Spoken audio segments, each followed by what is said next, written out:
Now a government 3,500 miles away was asserting control without the knowledge, approval, or oversight of the colonists.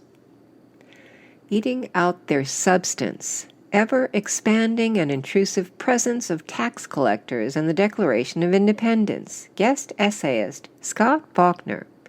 He has erected a multitude of new offices and sent hither swarms of officers to harass our people and eat out their substance. This grievance in the Declaration of Independence focuses on the most visible aspect of taxation without representation, which was foundational to the American Revolution.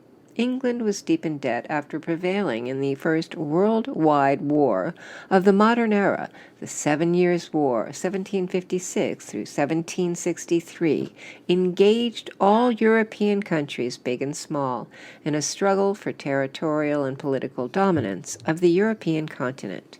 It rapidly spread to battling over control of colonies and trade routes throughout Africa, Asia, the Americas, and the Atlantic, Indian, and Pacific Oceans.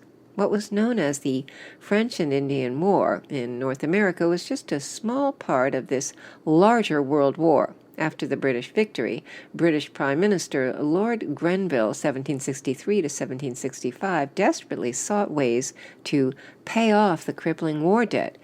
Grenville chose to ignore the fact that American colonists paid, fought, and died to defeat France in North America. Instead, he promoted the concept that the beneficiaries of the war, American colonists, should pay for it.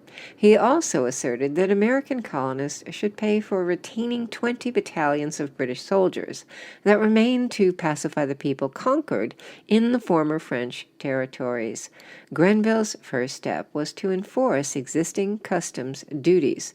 Many British customs officials managed collections through intermediaries while remaining in England. Grenville forced them to relocate to America as part of his general crackdown on smuggling.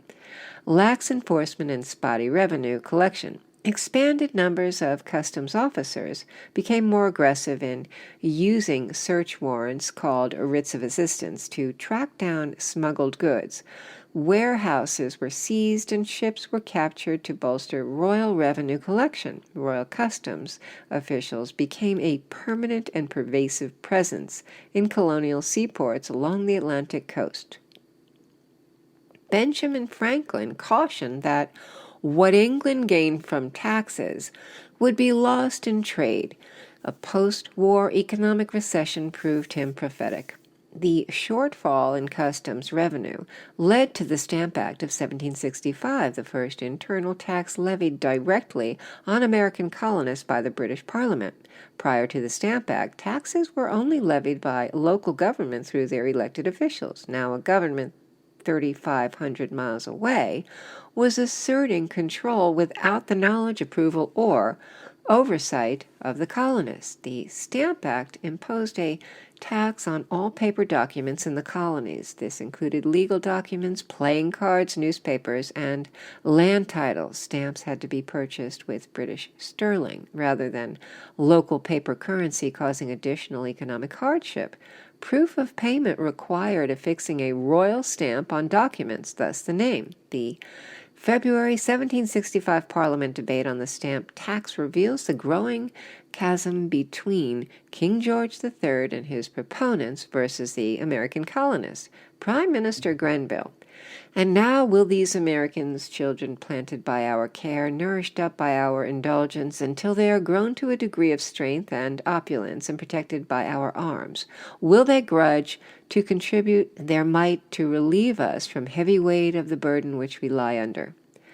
Colonel Isaac Barr, member of Parliament and friend of Benjamin Franklin, responded, "They planted by your care. No, your oppression planted them in America. They fled from your tyranny to a then uncultivated and unhospitable country where they exposed themselves to almost all the hardships to which human nature is liable.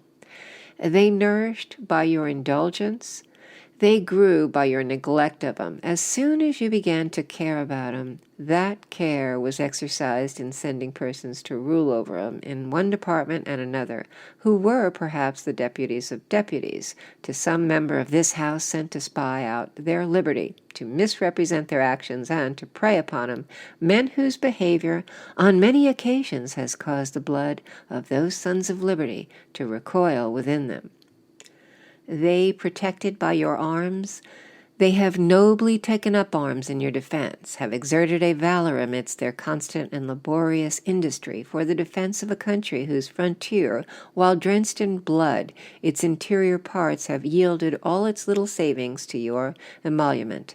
The people, I believe, are as truly loyal as any subjects the king has, but a people jealous of their liberties and who will vindicate them if ever they should be violated. Barr's reference to the Sons of Liberty became the moniker for the Boston Patriots for years to come. Parliament passed the Stamp Act on March 22, 1765. Hundreds of Royal Commissioned stamp agents arrived in major towns across the American colonies. They were met with riots and attacks. In October 1765, representatives from 9 of the colonies met at the City Hall in New York City to coordinate opposition, a forerunner to the Continental Congresses.